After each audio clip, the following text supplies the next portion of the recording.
Mark my words, there are still 12 races to go. That would be 12. Good if it wasn't for Terry heavily breathing all over it. Oh, have we started? I'm just trying to find the script. Hang on, sorry. We're back, motherfuckers. Sorry. This is it. The 2024 title will come down to the wire, and then Verstappen will win it. Yep. I think Verstappen's not going to win it. No, I'm only kidding. I think, yeah, he is. He's gonna woo, and then, yeah, of course he will. I think that we might have been holding the sport back. It's been great since we quit. Yeah, it's going to be rubbish again now, isn't it? Next race, mark my words, is a shitty procession. Verstappen wins. And who would be the most boring second place? George Russell. Never going to fucking happen. He's won a race since we last recorded. Don't give a shit. He lost a race too. And that's true. Oh, he's lost 3. I've never been happier than when he went out. Oh, God. I know technically it was his home race too, but it wasn't. Welcome to For Formula One's Sake, the podcast F1 deserves. I'm Ollie Peart, and like the Renegade Master, we're back once again with some ill behaviour. Thanks in no small part to your repeated nags to record once again. We've gathered in our respective dark corners of the internet to look back over the last month of Formula One with a radical new format that may or may not work. Yes, like Mercedes over the past few years, we're frantically coming up with new concepts and throwing them out willy-nilly to see if it makes things better. Fingers crossed, eh? Nothing is working, I'm getting porpoising. We've come into this with a renewed sense of porpoise. Oh, the ground effects got a bit weird.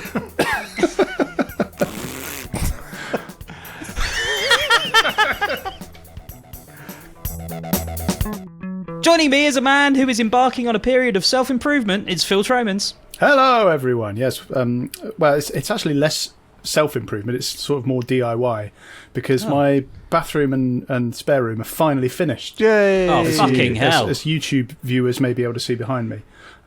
Except it took fucking forever, and half the stuff they've done is fucking terrible. I'm going to have to learn how to do it myself so I can fix it. Oh, what do you need to do? What do you need to do?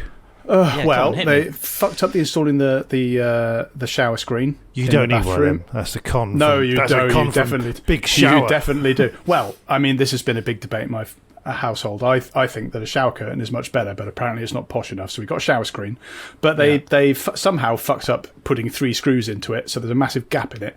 They've sworn to me that it's a manufacturer error, which is not. So now I have to try and reinstall it and re-drill it. They've also fucked up they put grout in the corner of the shower instead of silicone. So obviously you shouldn't do that between 2 different planes. Error, you shouldn't do that. If there's 2 different planes, it will shift and crack. So where we're the a fuck month have you got a plane cracked. in your shower? Jesus Christ. Bury the lead. Look, we've had a lot of donations since the last episode. So, I decided to treat myself. So yeah, the new grout has cracked already, so I need to silicone it. The silicone they have done around the sink is absolute bollocks, needs to be done again. Well, to be fair, putting silicone down is really hard. It looks easy, really hard. I've done it before, it's not that bad.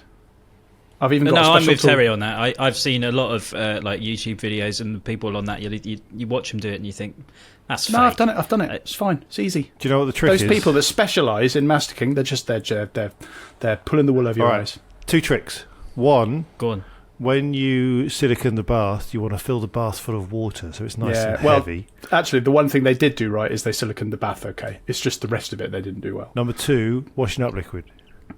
You put some washing up liquid on your... No, you want to use silicone. You don't want to use washing up liquid. Goes all wrong. Every time I have a shower, it's really bubbly. But no, you put washing up liquid on your finger, and then when you smooth the silicone, it doesn't get stuck.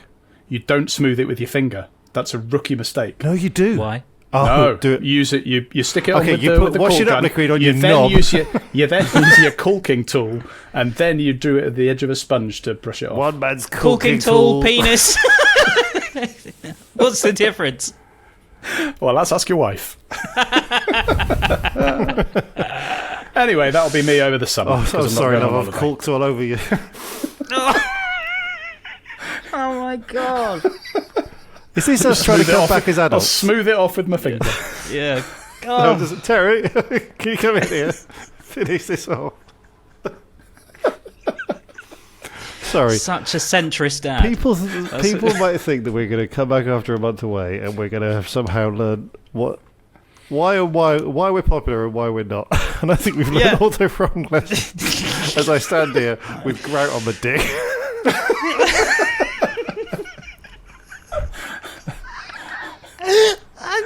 We'll get to Formula One eventually. Yeah, probably.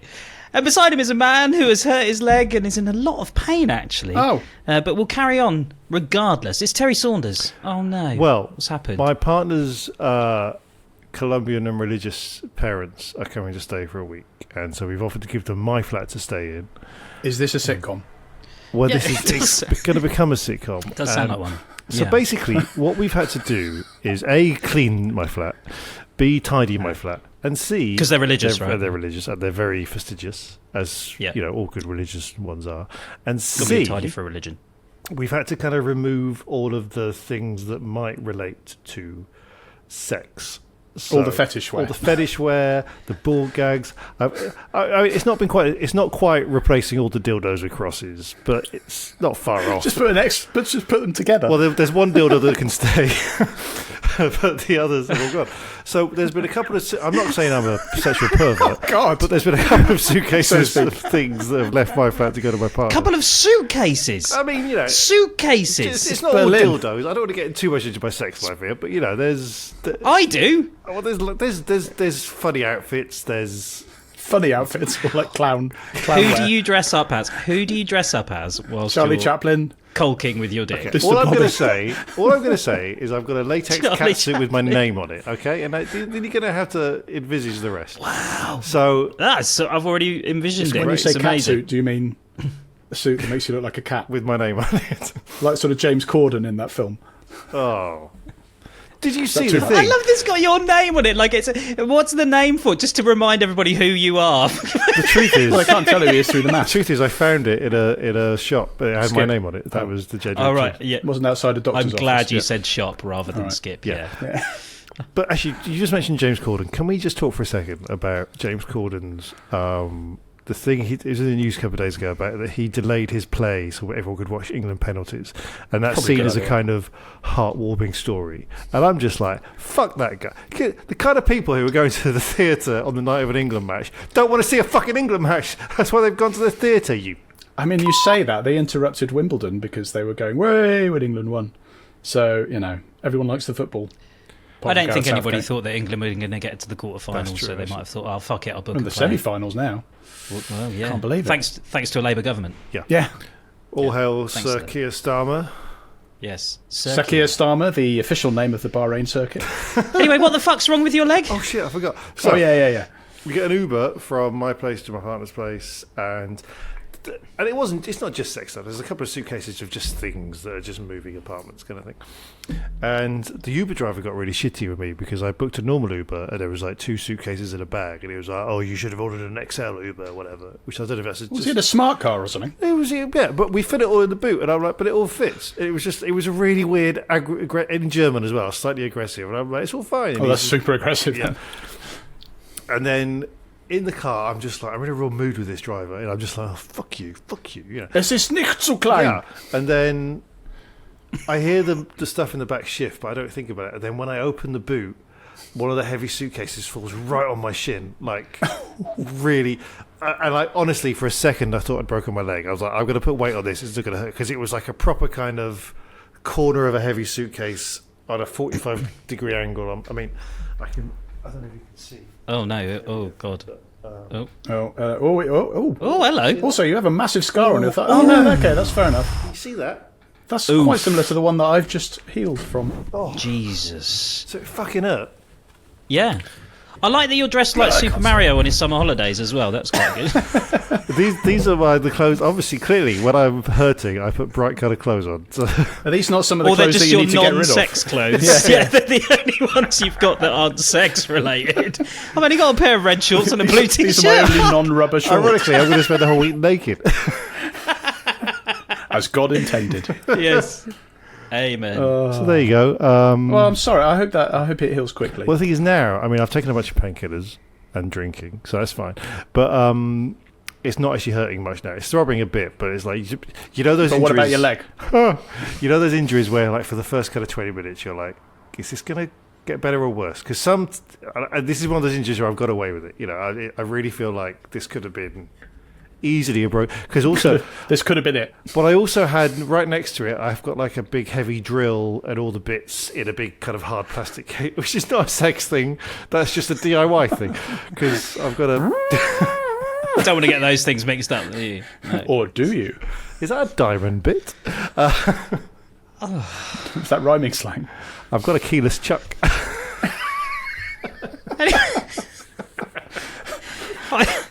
Going to turn the hammer action on. Lewis, it's hammer time. Anyway. I've got very low torque, but it's a grower, not a shower. We've referenced penises I don't know where this is so going. many times. We're 12 minutes in. Ollie. Ollie, for the love of God, save us and tell us what you've been up to in the last month. Oh, I've been noshing on a giant croissant. I beg your pardon. I've never heard it called that before. Yeah. Giant croissant. I went to a place called Philippe Contest. I can't know, something French, and he sells giant croissants. And I bought a giant croissant. It was for another podcast actually, but I bought this giant croissant and ate the giant croissant and talked about it on a podcast. How giant are we talking? I'll show you a picture. Let me show you a picture. Oh, this will go really well on a podcast. I hope that we'll do Well, audio it is. description. It'll be on YouTube. You can watch it on YouTube. Or was it? Okay. The croissant was a normal size, but the man selling it was tiny. Well, I'm quite small, so you could, make that. While argument Ollie on me, finds so- it, if you are watching on YouTube, why don't you mash that like button? Look, and, right, you ready? subscribe. This is how big the croissant is. That is a big croissant. Although there could be perspective. Actually, no, I can see your hands. That is a big croissant. Do you know what? I'd say that's the size of a reasonable sized fish that you look It proud is to a catch. foot. It's a foot and a half. Fuck Okay. off. No. It is a no, foot and a fuck half. This, right? Okay, yeah, that is a bigger than average a big croissant. croissant. Yeah, it's a bigger than average. It's a big croissant. It's a foot and a half, Look, Terry. we're all the same age. We grew up with fucking record breakers, right? And they'd be like, this small town in Wales have made beans on toast that's 3 miles long or whatever, right? You don't come to me now in 2024 and say, oh, I've got a croissant that's like, it's like 3 times as big as a croissant. Oh, fucking hell, make a podcast about it. No, but the fact, but yeah, the big baked bean thing, or like the giant spaghetti, or whatever the fuck, or the longest pizza, that kind of shit. You can't go and buy that. Like, you can literally go. I could go into and buy that in a shop. But do you know how much it is? Do you know how much it is? Hang on, let's have a guess. Because like 15 quid. Yeah, hang on. A regular croissant in a high-end place in London, 4 quid. I think you've not been in London for a while. Maybe Phil. 5. I reckon. No, I haven't. I reckon you could go out to 6 or 7 for a regular croissant in a fancy place. I'm going to say this, 6 or 7 quid. and I reckon with a bit of fancy, this is 40 quid. Bet you it's 40. No. Was it just 40 a quid? croissant? Does it have a filling in it?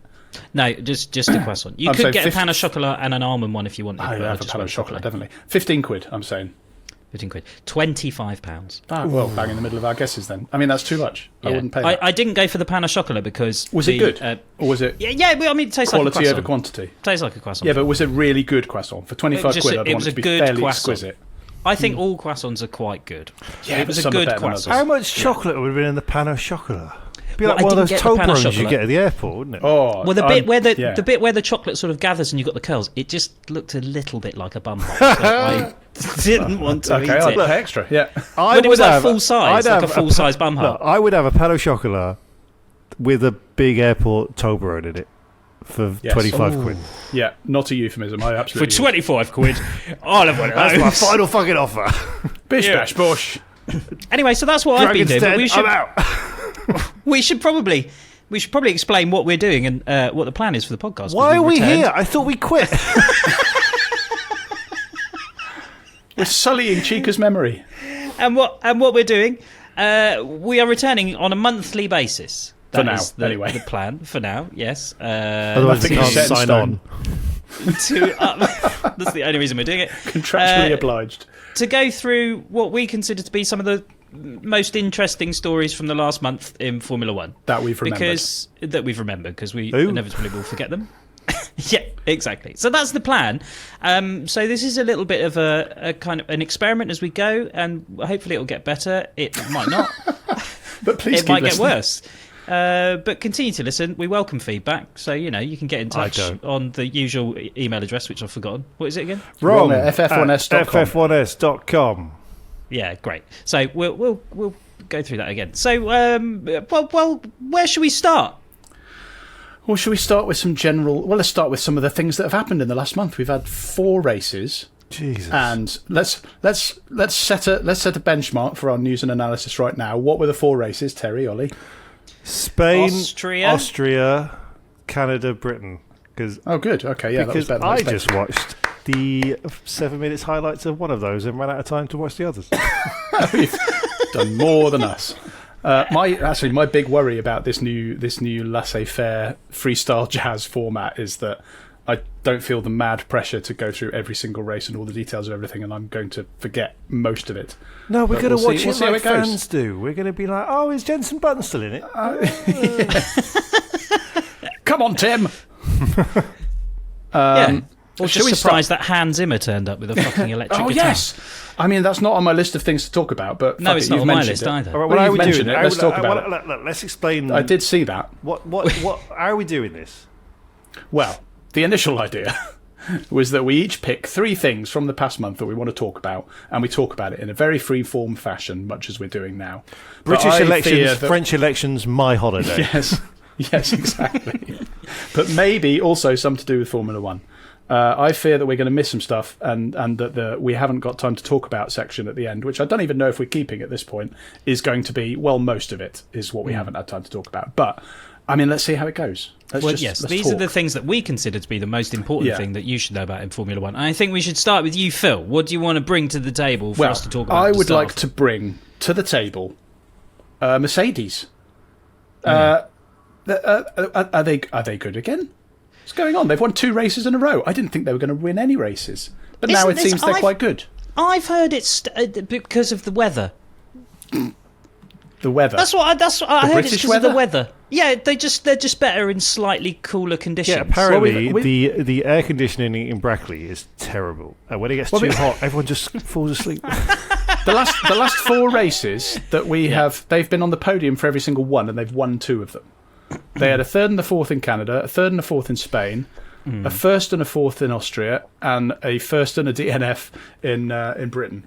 I'd say, compared to where they were at the start of the season, that is pretty good. And I think that now, because Ferrari seems to have fucked off, but we'll get to that. I think that now means that we have a 3-way fight for maybe not the championship, but maybe let's big it up and say, the championship. I don't know. Do we? In terms of teams, I should say. It does feel like they were right all along. Like they were like, we don't know what's wrong with this car, but it's a really fast car, and we're really good. And we're like, yeah, whatever, mate. Yeah. You'll soon see. You're shit, and you know you are. We've got speed. It just goes to a different school. And then suddenly, they as we were discussing all this year, they found the one thing that was holding them back. Like that bit of tape they've removed, like we said. It's the Adrian Newey tape. And suddenly, they're doing quite well again. They're not doing super well. I mean, they've won 2 races in a row, Terry. Yeah, but in a season we thought Red Bull were going to dominate. Yeah, but compared to Mercedes of old, winning 2 races in a row. Well, yes. And actually, Lewis Hamilton did amazingly this race. I think he was great. But, McLaren lost that race, really. Yeah, but to finish first you have to not select the wrong tyres. That's what they've always said. To finish first, you first have to not ask your driver to choose the tyres when he's really busy. Yeah, it's your fucking job to choose the tyres. You choose them. Lando, the staff at Woking, I can't decide whether to have sushi or a pizza to watch the race with. Can you help? A bit fucking busy, guys. So we've got a sweepstake going on what tyres you're going to choose. So, Lando, such a weird move. Lando, if you look at your dashboard now, right, there are 2 colours, right? Which one do you reckon is best for the bathroom? I think taupe. We've just sent an email to your screen. Could you reply just whenever you have a moment? Oh, so you got it was weird. You need your one-time password, Lando. But Mercedes, I think. Well, actually, I think. I don't fucking know. Are they going to carry this on? Is this just 4 races? Because my hot take at the top of the show is that the championship is on, guys. The championship is on. I still think Verstappen's going to win it, but I think it could actually be quite interesting and exciting. So my hot take, because we now have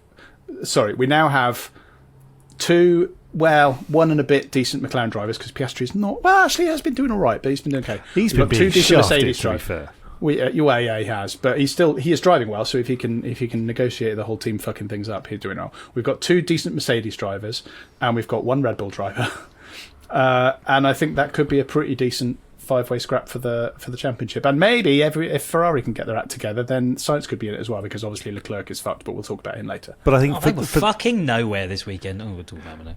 But I think for that very reason, Verstappen's going to walk it, because there are too many people vying for second place. Well, yeah, but this is what we were talking about last season when Perez was being shit, and I can't remember who it was. Was it you, Ollie? Or maybe it was somebody was saying it doesn't matter that Perez is shit because Verstappen's so good. But now Verstappen's on his own. He's got no rear gut. I can't remember the exact stat, but out of the last X number of races, Sergio Perez has very often been beaten by Logan Sargent.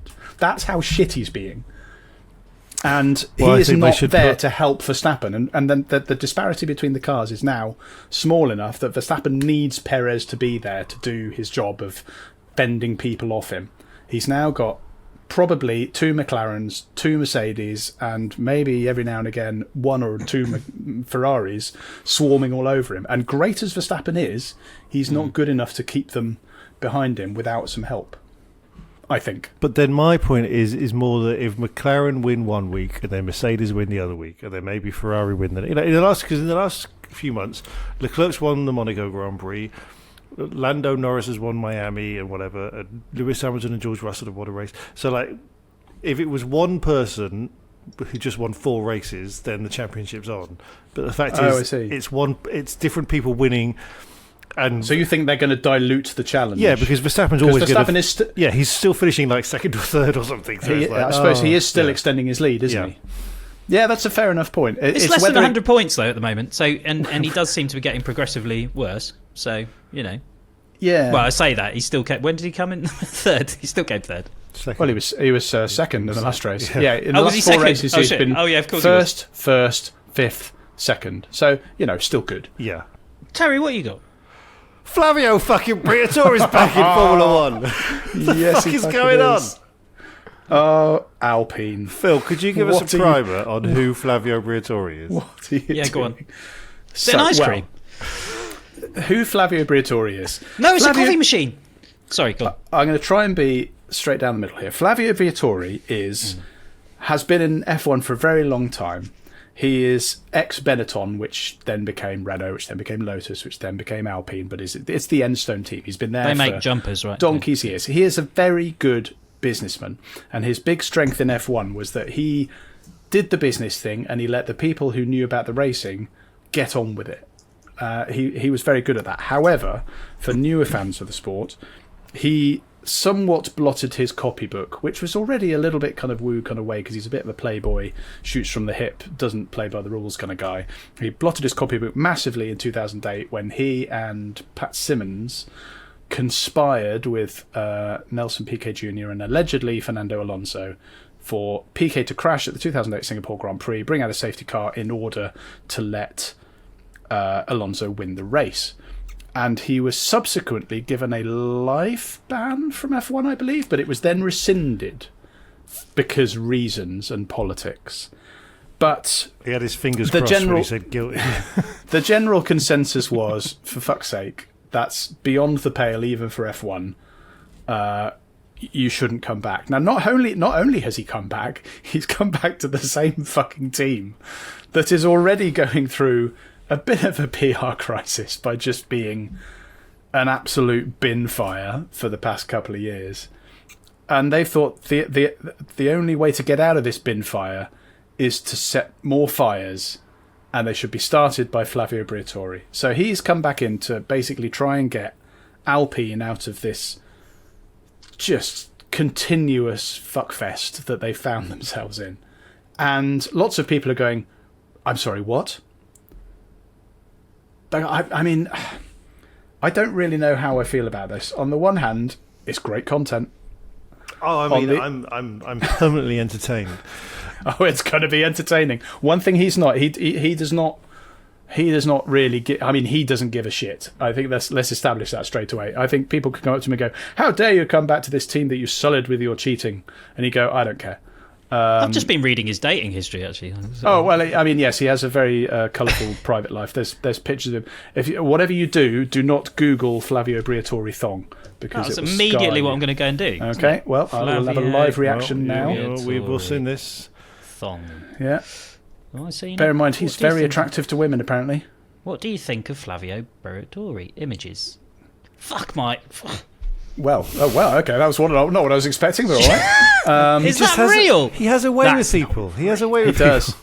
He has a series of very attractive God. girls. Wait, was it? He had a very famous girlfriend for someone. I can't remember who it was now. So famous, I've forgotten who she was. But anyway. Naomi Campbell. Theresa May. And Heidi Klum. Heidi Klum, that's right. Yeah, they was together for ages. And Naomi Campbell. He was. Oh yeah, no, he's been like a rat up a drain pipe. Anyway, he's that? back Sorry. in some sort of consultancy role to try and save Alpine. And I presume I can only presume Alpine is just going, look, we've tried everything. Let's just get Flavio back. Let's just embrace our newfound position as like the what the fuck of F1 teams. Because my two one penneth, meaning two tuppence. Tuppenny worth? My tuppeny bit. One is... Do you remember when Liberty came in and Bernie got ousted? And there was this kind of theme, this kind of feeling of, okay, the adults are in the room now. There's going to be no more of that stupid shit. We're going to make this into a multi-billion-dollar sport. And there's going to be no more of your weird, crazy, kooky people in the sport. Thank you very much. It's like we had many, many years of incompetent morons, and then suddenly... there were voted in some people who seemed vaguely adult. And then those people have kind of left because they've gone, we are leaving the sport in better hands. And then suddenly it's like Vladimir. When you think about it, it's a lot like the United Kingdom and their elections. Excuse me. Except it's the opposite of that now. Yeah, it's kind of the opposite. Well, the other thing I'd say is, do you remember when the Renault team a few years ago, when they became Lotus as a kind of branding? Which one? When they did the thing that I know that season was so funny because there were two Lotus teams and that's never not funny, but it's the idea that they used the old JPS livery colours but without actually being sponsored by John Player Special. No, they just used it to advertise Genii Capital. Yeah. And it was like this kind of weird nostalgia. And it's all the same with all these kind of special liveries. And it's like, oh, we've got a one-off livery, blah, blah, blah. Well, I feel like Flavio Briatore is like a fucking special livery of a team boss where they're just like, oh, it's like we've unlocked a character in a game. Let's see what it'd be like if we played with Flavio Briatore as a boss in 2024. Whoopsie! It's like playing Tony Hawk as Spider-Man or something. Stupid. Anyway, for one... But hilarious. Yeah, I can't fucking wait. I can't wait. Going to be... Has he actually started yet? Because he's shown his face a couple of races, hasn't he? But he's not... Which is much thinner. Major, that's the other thing to say. I guess we'll wait and see. I'm excited. Well, there'll be plenty of people wanting to do that. Ollie! What do you want to talk about? I wanted to talk about Lando Norris, and Norris, yeah. That he's got slightly angry in the last couple of races, and I want to see him get more angry, and I think he should be more angry. No, he's too angry. No, he's not angry enough. He should be angry because his brother got killed by the IRA. What? Oh, Lando Norris. Sorry, I thought you meant Norris McWhirter. Sorry. What? Sorry. I love the fact that your Norris McWhirter reference, which is already pretty niche for anyone so under 40, lost on me, is the fact that his brother was murdered by the RA, which I think was in the 70s, not the fact that he was on record breakers in the UK. Which makes two record breakers mentions in one episode. Thank you. Welcome, new young listeners, to the Christ podcast. Almighty, you're going to have to Google it. I'm sorry. That is dedication's what you need. Sorry, that's the record breakers, not the IRA. Sorry.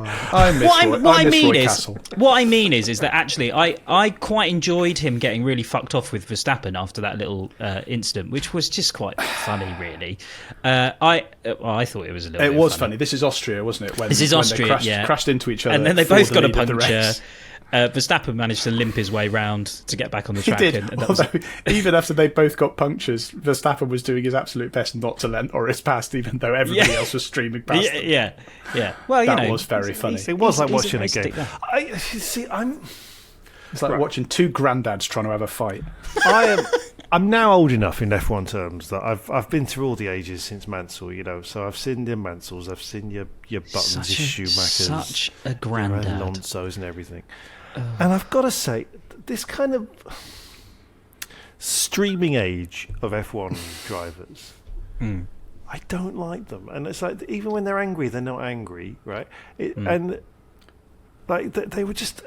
I think Ollie. I think he should get angry. I think he should have been fucking livid. There should have been fucking fisticuffs at the end of that. He was angry in the agreed. wrong way. So this is my point. I think this is kind of what I'm trying to say is that I think he should have been more angry. I know he was a bit frustrated, but he's now gone on and kind of apologised and said, "Oh yeah, no, me and Max were still really good mates. Actually, we had a chat." And they have been mates. In fairness, they do all their yeah. But I've fallen stuff out with loads of my mates over the years. It doesn't Fuck matter. you. Yeah. Sorry. No, so have I, and I just don't speak to them anymore. Yeah, exactly. So they should just do that.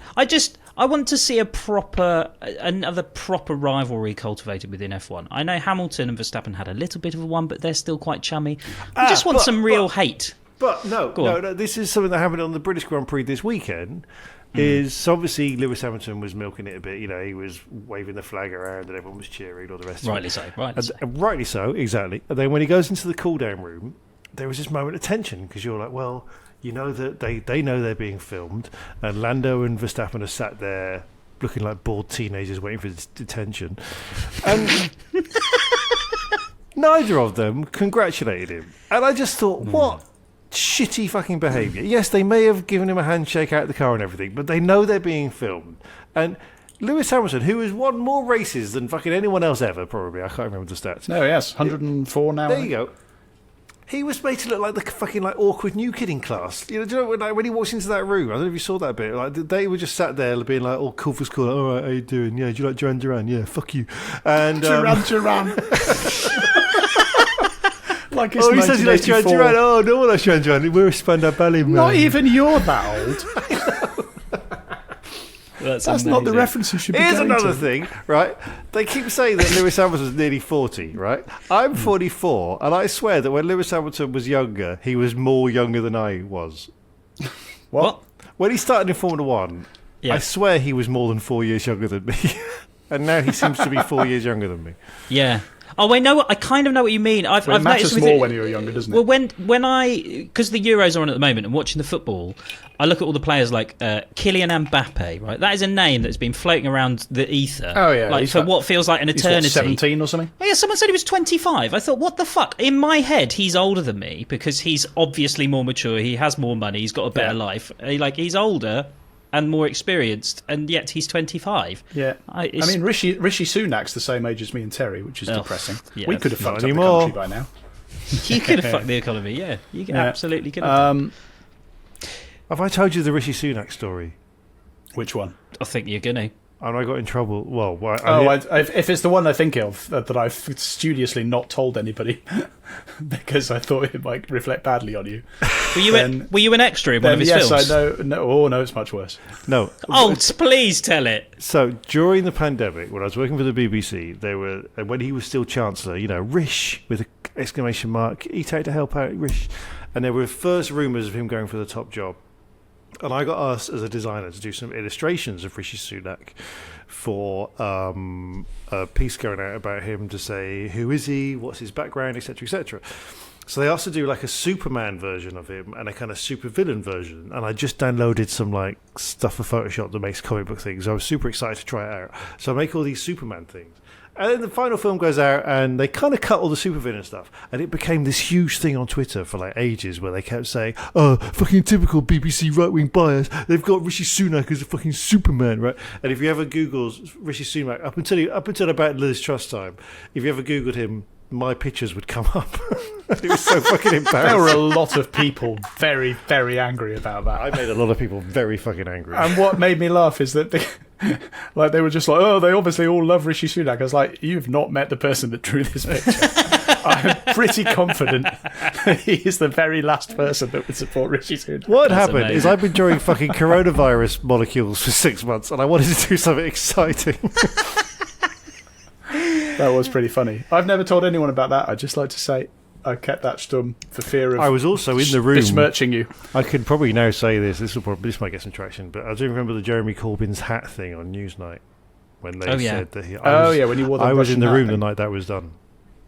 Oh, I didn't do it, but I was in the room. And I can say, categorically, it wasn't some right-wing bias thing. It was classic BBC incompetence.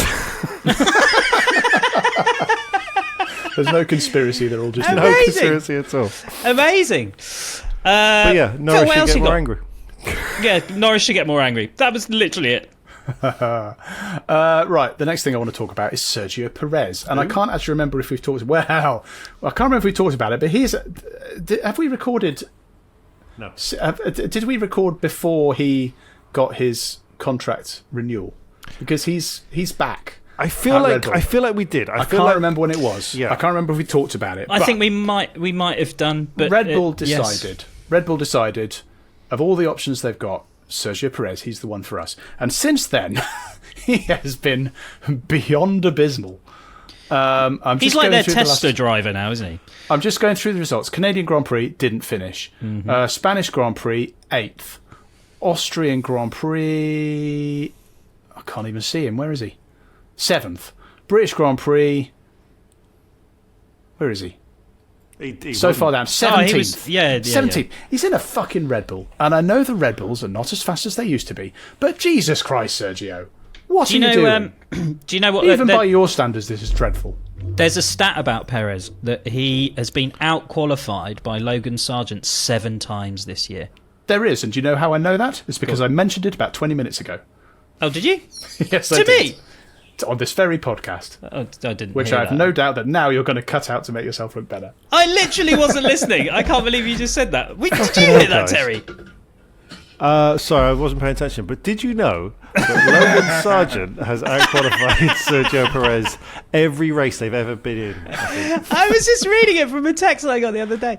I don't understand.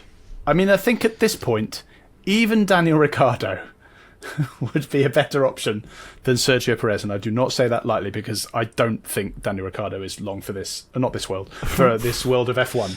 But what do you think's going on then? Come back to bite me. But he's complete. Maybe he's like, I've got a contract now. It doesn't matter. I've stopped trying. I think there are 3 things going on. One, the Red Bull is quite hard to drive, and Max Verstappen is brilliant, right? Number 1. I mean, he's had 4 years to try and get used to it. No, I know. 2 is, now that there's less of a gap between the other cars, being slightly shit is punished much more, but he's still being more shit than that, I'd agree. 3, I think he is a driver who works best when he's about to get fired, and they shouldn't have given him a fucking contract. I do think there's some kind of psychological, I don't have to try as hard now, it's fine, Maybe they should have told his agent that yes, he has got a contract, but we're not going to tell him. Yeah, exactly. That would have worked better. But I think he is safe, but if we want to get our best out of him. But I think the biggest problem here isn't Sergio Perez. It's actually the failure of the Red Bull driver team and the driver program and the young driver program and Toro Rosso or whatever they're called now, RB. Because the problem is there's no one snapping at his heels. Like you just said, they could put Daniel Ricciardo in, but it's going to be at best a like-for-like replacement. At worst, we're going to get Daniel Ricciardo. I mean, it should be Tsunoda, let's be honest. If they're going to put anyone in. For some reason, they hate Tsunoda. Racist. Yeah. And Tsunoda's obviously got big Honda backing, and that's confusing. And then you got Liam Lawson, who is fine, but is he, they've been bitten before by putting a driver into the top team. Yeah, they've hired somebody based on 1 good race result, and Lawson had 3 good race results. So. But the other thing is, and also, we've got to remember this false rhetoric of Max Verstappen was a Red Bull young driver and he came out, and he wasn't. They basically, Max Verstappen is as much of a Red Bull red driver as much as I deserve to be living in Berlin after Brexit, because they made a rule for Germany to say if you live in Germany you can stay here, and the cut-off date is the 31st of December 2020, whatever it was. And I moved here in November 2020 and went, I'm here. And that's what they did with Max Verstappen. They went, there's this young driver, let's sign him onto the young driver team. And then 5 minutes later, he was a Red Bull driver. So it's just like the rule change they've just done to let Antonelli come into Mercedes. Yeah, exactly. It's all this kind of shit. And I don't know if it's a Helmut Marko thing or a Dietrich Mateschitz thing, but it's like there isn't... It's almost definitely a Marko thing. Do you remember for years there was this depth of Red Bull young drivers who were just snapping at the heels of it. So if any driver was none of them were that good, but they were all there. But there were so many of them that were ready to come up. And they were all called Sebastian. They were all called Sebastian. And now they've basically got Daniel Ricciardo and Sergio Perez. And they're like, hang on, how is all of our young driver program? These two 40-year-olds. And it's just...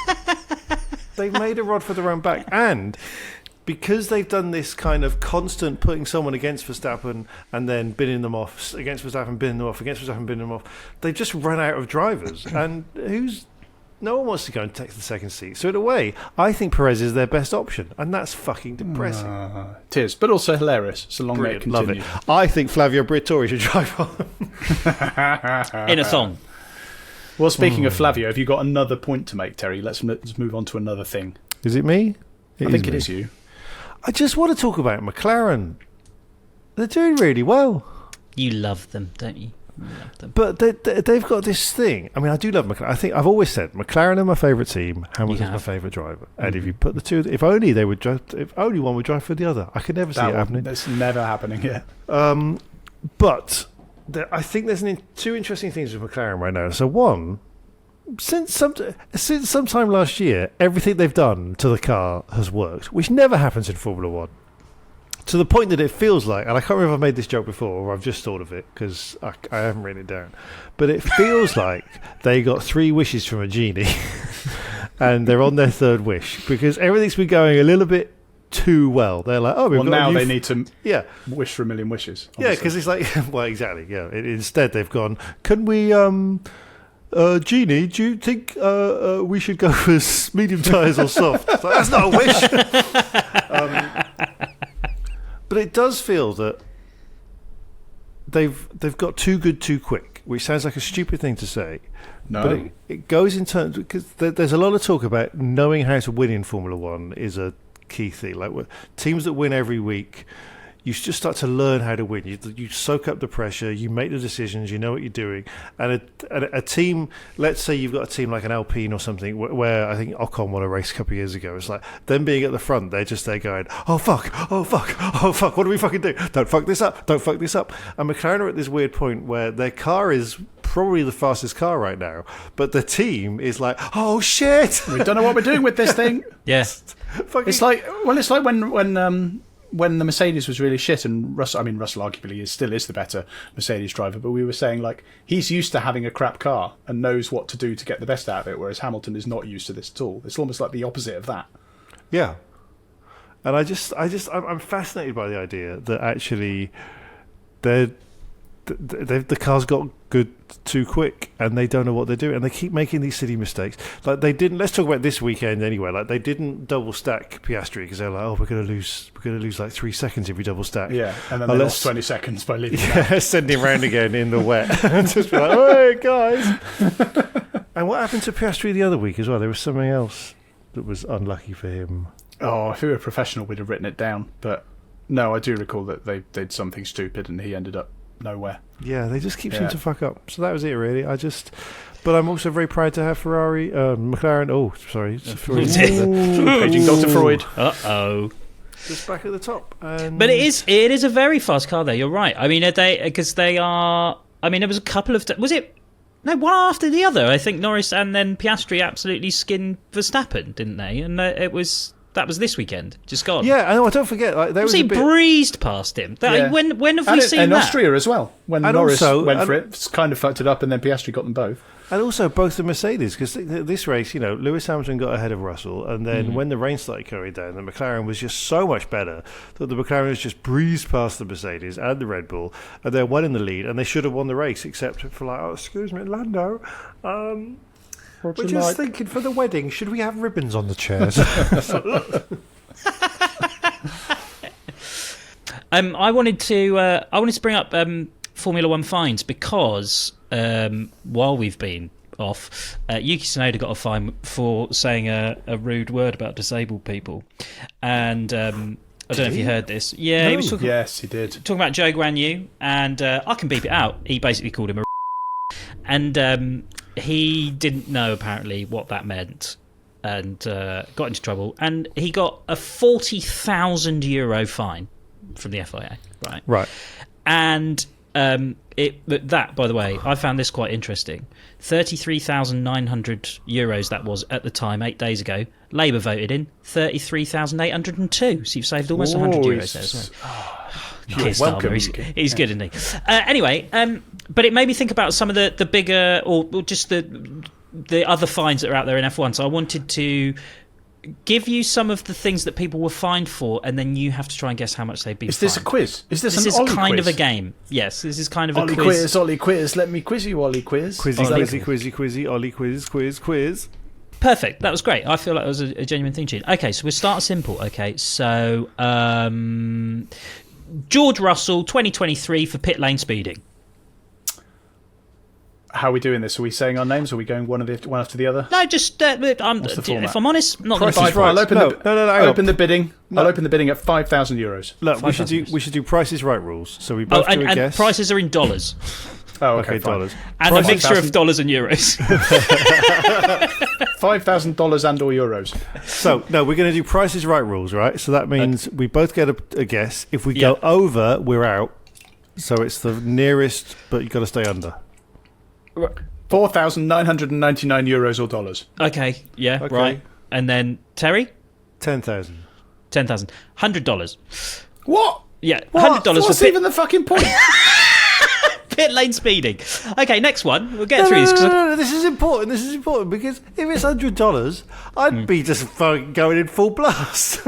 Yeah, I'd pay that to go too fast in an F1 pit lane. Well, $100 because it depends how fast you were going. Right, so if you're only going over a few kilometres over, it's $100. If you go more, you can get a higher fine. Oh, right? it's a sliding scale. Yeah, it's a sliding scale. So Isn't that the most George Russell penalty that he? I went knew. over- I put it in there because I knew you were going to say that. It's the most George Russell penalty, isn't it? How much did you get? That was for the whole of 2023, by the way. George Russell got fined €100. That was it. Oh, what a just. Can we well, let's just compare that. The whole of 2023, Logan Sargent. How much do you think he got fined? Logan Sargent. Whole of 2023. Is this the next guess? Yeah, next guess. Yeah, and then I've got a few others. So You go let's keep first this on quick. this one, Terry. Keep this quick. 45,000 euros. €45,000. Phil, you go. 35,000 euros. 35,000. 15,300 euros. He got them for pit lane speeding twice in Monaco, 200 euros for one, 100 euros for another, one for a procedural error in Canada, a reprimand in Singapore, they were both 5,000 euros each, and erratic driving at the Abu Dhabi GP, 5,000 euros. Right, next one, Max Verstappen for touching Lewis Hamilton's wing in 2021. Oh. 20,000 euros. 20,000 euros, Terry. $50,000. 50,000 euros. Terry gets my that God. one. 50,000 euros. So how fast would he have had to go in the pit lane for it to be as serious yeah, as exactly. touching Yeah, Lewis 50,000 Hamilton's euros. wing? I think he just came through at the speed of light. I'll give you two more. The Turkish Grand Prix organisers in 2006, right? Oh, when they had the politician on the president podium. Oh, yeah. gave the trophy. How much did they get fined? Oh, now that's a tricky one because on the one hand, that's quite bad. On the other hand, they want to keep their circuit sweet, don't they? Is it me guessing first? I think it's you, isn't it? Come on. $500,000. $500,000. Said confidently. Yeah. 50,000. 50,000. $5 million. Oh! Okay. Holy crap. And I've got one more. They could go so fast. I've through got the pit one lane. more. This is the last one. Okay. 2007, right? $192 million. 2007, McLaren smacked me the fine because they had detailed documents on the design yes. of the Ferrari F2007 car. I think it was $192 million. That's the figure that just came into my brain. Yep, you just said 92 that. million. I think it's 92 me- million. It's me to guess first, isn't it? Shit. I mean, just a figure I've got out of nowhere. 100 euros. No, it was monstrously high. Now, how monstrously high? 10 seconds, guys. 10 seconds. 92 million. I'm blocking it in. 100 million. $100 million on the note. $100 million. $100 million. And also, just $100 million. I had to check this because I was like, where the fuck does that money go? No, right? because that was Max road Mosley just safety. going. That was Max Mosley going "fuck you" to Ron Dennis. Well, apparently it goes to like grassroots driver development because the Does it? FIA are not Yeah. a non-profit. Yeah. But The Max Mosley Grassroots Club for Helicopters. new drivers. For Nazi drivers. Yeah. For helicopter Can't pilots. lie to A lot the of it went on like road safety, which meant that John Tott had a 24 karat gold seatbelt. What's your final story, Phil? What have you got? I want to go back to underperforming drivers and talk about Charles Leclerc. Where was he? What's happened to him? I don't know, because For I had him in my ages, we would fantasy go- team and I'm really pissed off. Yeah. You've got a fantasy team. Yeah. We had that for a while, and then we forgot Me about too, it. but I had to put it all in suitcases and take it back to the Hey, it's a very different kind of fantasy F1. I'm a dick gag. Fantasy. There's a separate feature there, isn't there? Sexy F1. Anyway, Pascal Verlaine. There is an Charles Leclerc, Instagram right, called Formula Come. Have you seen that? ooh. No, it's very You found funny. my other work. It's genuinely funny, and it's just like commentators, and it's like, oh, he went hard up there, and stuff like that. It's literally just, it's really good. I will check that out. That does sound great. Recommend it. Formula Come. But Charles Leclerc, Canada didn't finish. Spain 5th, not too bad. Austria 11th. Britain 14th. What's he doing? Yeah. What's going on? Well, he's driving for a Ferrari, isn't he? I know, but so Ferrari is are Sainz. Ferrariing things up. Well, let's compare him to Sainz. Sainz didn't finish in Canada. Okay, that was just bad for Ferrari. Yeah, okay. Spain 6th, just behind Leclerc. Okay, Leclerc did better in that one. Austria 3rd on the podium. Britain 5th, not far off the podium. Yeah, your Sainz point's is doing sort of- better. Sainz is doing no. Better Sainz in the is last not, two races. Sainz is not doing as well as he should do, but Leclerc is really not doing as well as he should do. Maybe this is more of a Ferrari thing, but it does seem to be particularly a Leclerc thing. At the Well, moment. maybe it's a Perez because I thing. think common sense and common knowledge would say Charles Leclerc is better than Carlos Sainz. Not by loads, but he is. Would that be fair to say? Well, Yes. But Yeah. not Oh, lately. but maybe it goes back to what you were saying about Perez. He's got a contract. Sainz doesn't but yet. Nobody was saying fucking Sainz is better than No, Perez, I think with Leclerc it's actually more of the Vettel thing. You know when they say about Vettel, oh, he's very good at driving from the front, but when he's in traffic, he's a bit shit. And I think that's exactly Charles Leclerc. No, I think Charles Leclerc's a lot better than Vettel is. I'm Or not saying was. I'm not comparing him to Vettel, despite what I just said. What I'm saying is, Despite the comparison, I'm not comparing. despite the comparison, I'm definitely not. I've been very clear, like a politician would say. What I would say from the very start. But what I think is that Charles Leclerc he's a frustrated world champion. Give him the Red Bull this year or whatever, or the Mercedes a few years ago. I have no doubt that he would turn in pole position win. I just think when it's a bit tough, and maybe this is what you get from being the only Monegasque driver, and you've been brought up by Grace Kelly all your life, and you've had a silver spoon, and everything's fucking perfect, and I live in a tax haven, and all Formula 1 drivers live here, and everyone does my bidding, and yes, suck my cock, yeah. And I just think... He does say that a lot. He does. Yeah, All he I is. bet he does. That's his nickname, Charlie Suck Yeah. My Cock. And I just think that he is like a diva, and he is, whenever he's got to work for it, he's pissed off. And that's what I'm like. Whenever I'm in a supermarket, I'm like, why have I not got people for this? Oh yeah, because I'm a failure and I'm poor. Why don't you just get it delivered like everybody else? It's different in Germany. Oh, is it? Oh dear. No. How backwards. No, it's all here. I just don't use it. But I just feel like he's a great driver, but he has to be. It's the princess and the pea, you know. He Whereas sleeps Carlos on a bed of Sainz 50 mattresses? Is a pea. Can we have a little sub? We underran on one, so I want to use my 2 minutes for another one, which is Carlos Sainz is holding up the entire silly season, and I am here for it. He is, isn't he? Because he's got choices of Williams, Alpine, fucking.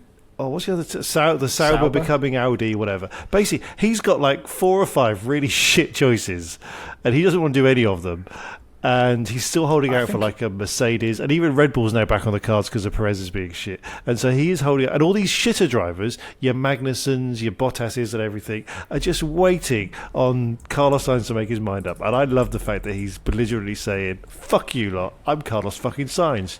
Brackets, Junior. I have a slightly hilarious feeling that his waiting around is going to bite him in the arse, and he's going to realise that all the doors will be closed because people get fed up of waiting for him. Well, the thing is, all the doors are kind of closed anyway. That's the fact that he's doing the big I am to Williams. It's like, oh God, mate, if you've got to if you've got to say no to Williams, then your life isn't going very well. Has he actually said no to Williams now? Well, Because that there was the was- thing just the other week. It was like, oh yeah, he's going to go to Williams. That's Well, I going to be forget the where big I read announcement. this. I think it was on some blog. It might have been Joe Sable or something. But apparently, all the Netflix film crew were in the last race in Austria because basically Sainz was going to sign for Williams. It was a big story, and so they had all the Netflix crew in. They had all the press and everything, and then it never happened. So like something last minute went wrong, and now there's talk about Alpine and Flavio Briatore. And it's just like, I don't know what's going on. Every option seems terrible. And yet, if there's one thing we know about Carlos Sainz, he will somehow choose the worst option. Well, I mean, the Briatore thing is funny because I can actually see it working. That's the weird thing about the Briatore thing. Like, he's hilarious, but he is very good at what he does. He is. When he's not going too long and too far in the rules and getting banned. Me too. So maybe he could turn it around. I don't know. Well, So- that's Charlie. Terry, what do you want to talk about? Your actual last thing. I want to talk about Lewis Hamilton. Who? Oh, yeah. Do you know what? I don't mind admitting, I cried at the end of the race yesterday. Oh. Oh, why are you? You bloody soft, are you? No, I was killing an Alsatian. Then I came back and watched the highlights. No, do you know what a moment. It was pretty good, wasn't it? It was a moment because it's felt like in the last couple of years he's not been close to winning a race, but there's been quite a few races where you're like, oh, he could do this, and then he doesn't. And I didn't think he was going to win again.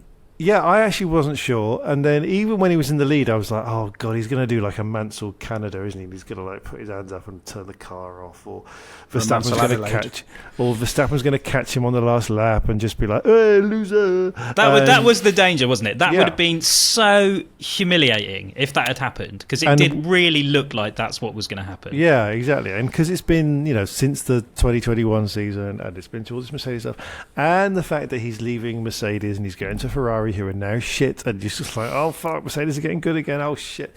And it was just I hadn't all even the- considered that. Yeah, yeah. And there are all these things coming together. And then, just to be honest, his emotion, like we hear his.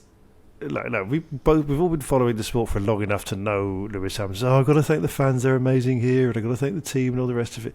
And I never think he doesn't mean it, but it always feels a little bit like lip service. Whereas what he was saying over the radio and after the thing was just like, you could tell that he had his own doubts. He really meant it. This was special for him. He won it on merit at the British Grand Prix. Yes, McLaren fucked up, but he still.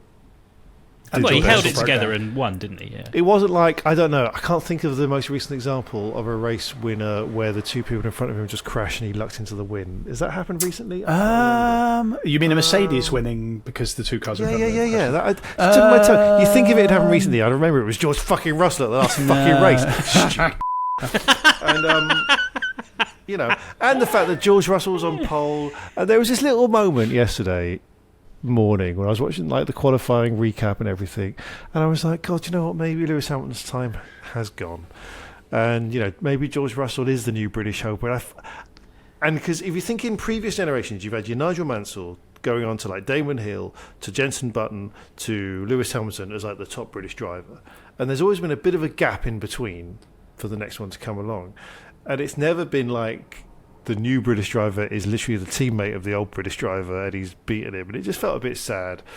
And then that's why I loved Hamilton overtaking him. I loved it when George Russell was like, oh, we're going to retire your car because you're shit. And Your eyes are too big. winning. And even, and I felt a bit of sadness when Toto Wolff was like, this is the last, this is our last British Grand Prix together, blah, blah, blah. And I'm like, I don't mind admitting it. I was crying. We will This not is allow our him to last- win again, so this is a great moment. How can you From cry now at on, it's such George every time. such a hollow monosyllabic? Allah is where I am most. You cried at that Because I live in Germany. To me, Yeah. that was like Shakespeare. I know now why you humans cry. What is To the this for thumb my into the eyes? lava. Yeah.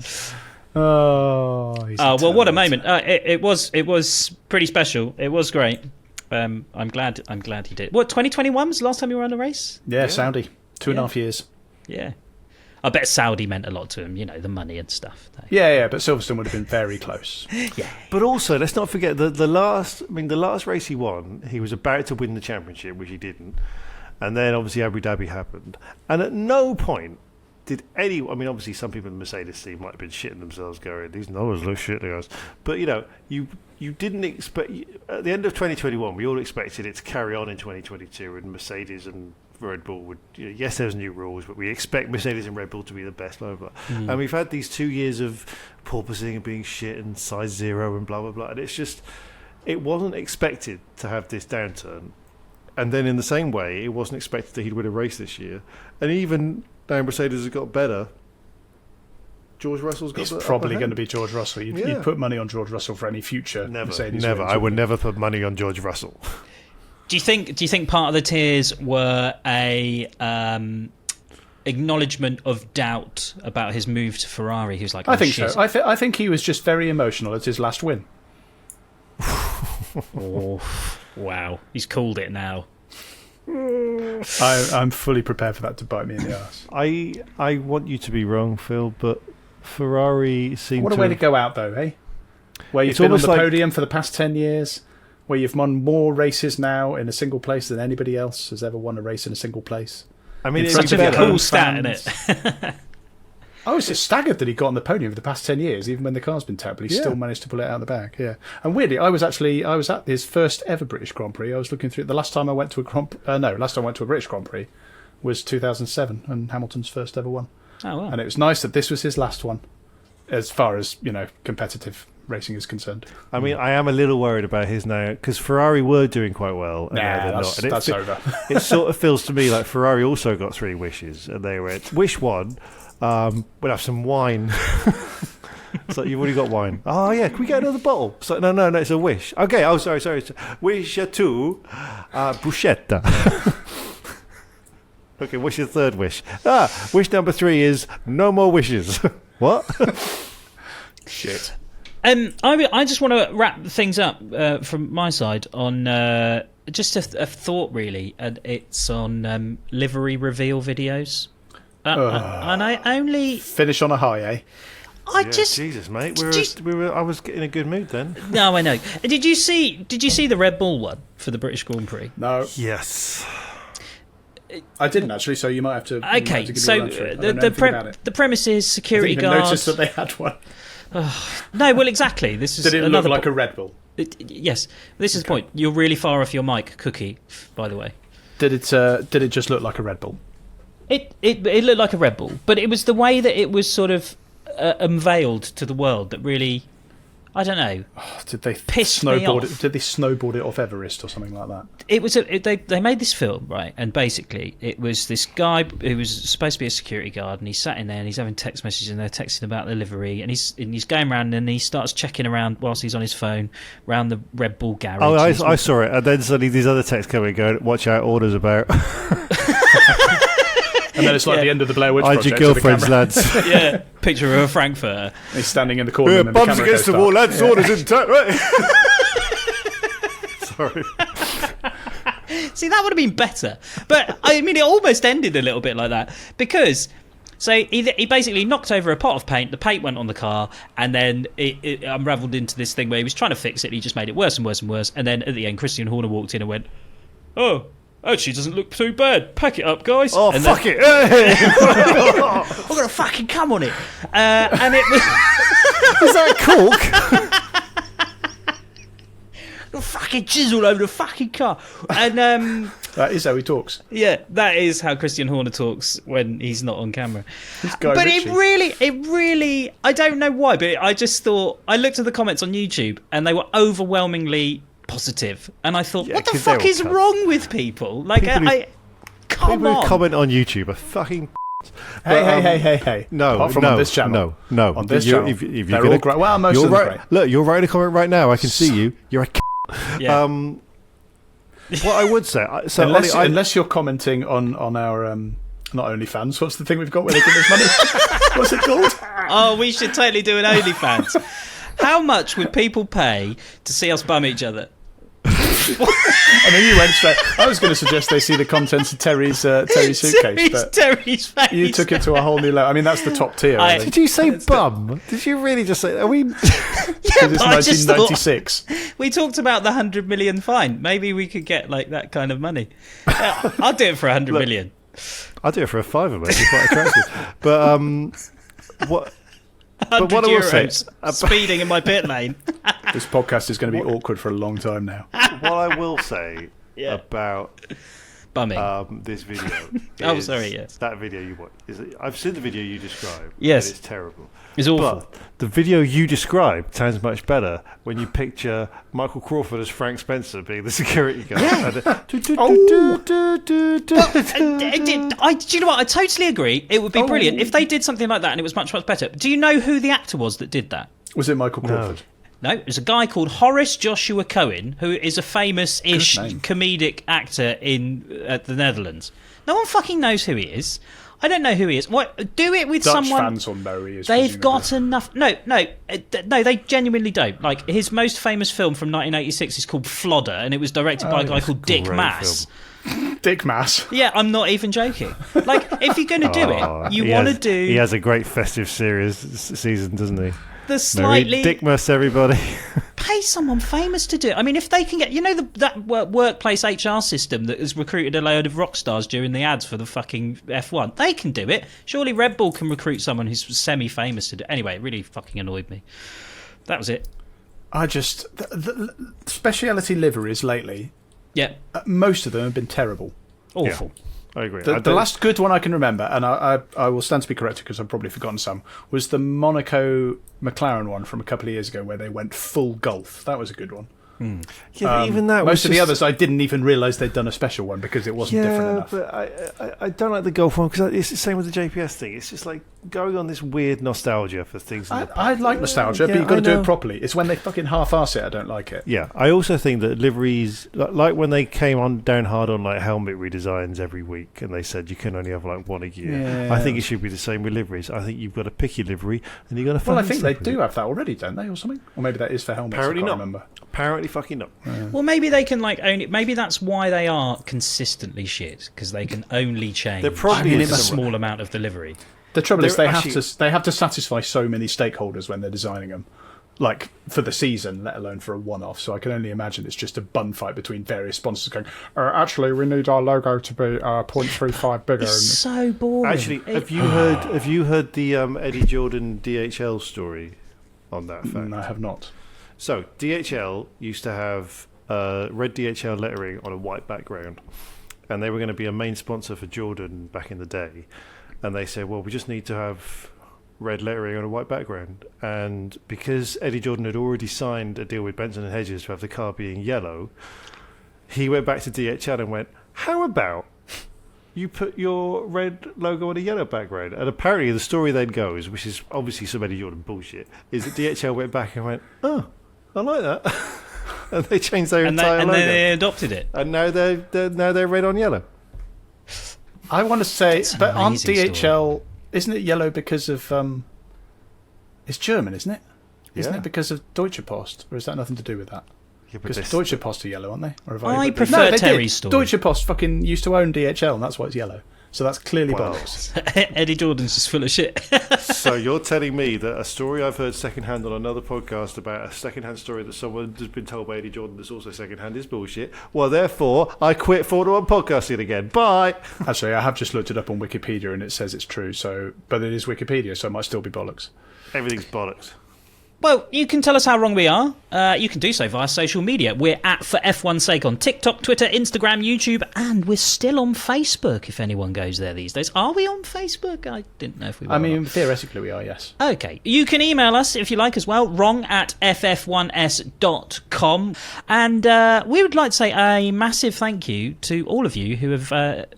given us a pint or bought a pint for us on the podcast since we announced that we weren't coming back. We didn't actually announce we weren't coming back. We said we were going to stop for a bit and then figure out what we were going to do. And this is the thing that we figured we were going to do. We got so many amazing messages and emails and all kinds of donations. stuff. And donations. Yeah. So we're gonna threaten to quit every month now. Yeah. Look, do you remember years ago they axed the Whisper bar? Cadbury's said Yes. we're not going to do Whispers anymore. There was a massive campaign to get the Whisper back, and then it all turned out that it was actually a marketing ploy to build up scarcity and to make people get nostalgic for something. That's what we did. We love Formula One. We're going to keep doing it. I have never been annoyed there's too many races, and I love doing it every week. with the rest of my life. Yeah, we've all got plenty of time. Oh, yeah, loads of time. Bags of time. And I like Whispers. Do you know what I do miss? A Spira. Yeah, they were good. Don't even know what that is. A particular thank you to Christopher Lee for his donation. Thank you so much, but also to everybody who's donated to the podcast. If you would like... Also, thank you, Christopher Lee, but also, it's a bit weird. That's a lot of money. Just saying, it's a bit weird. And also, you've really raised the bar for... It just makes everyone else's donations look a bit shit. Yeah. Yeah. So if you did donate, why don't you think about donating again? Yeah. You're listening to For Christopher Lee's Sake. If you would like to buy us a pint, or if you just want to say thanks for whatever the hell this is, then you can do by donating a one-off pint or 3 to us at ff1s.com/pint.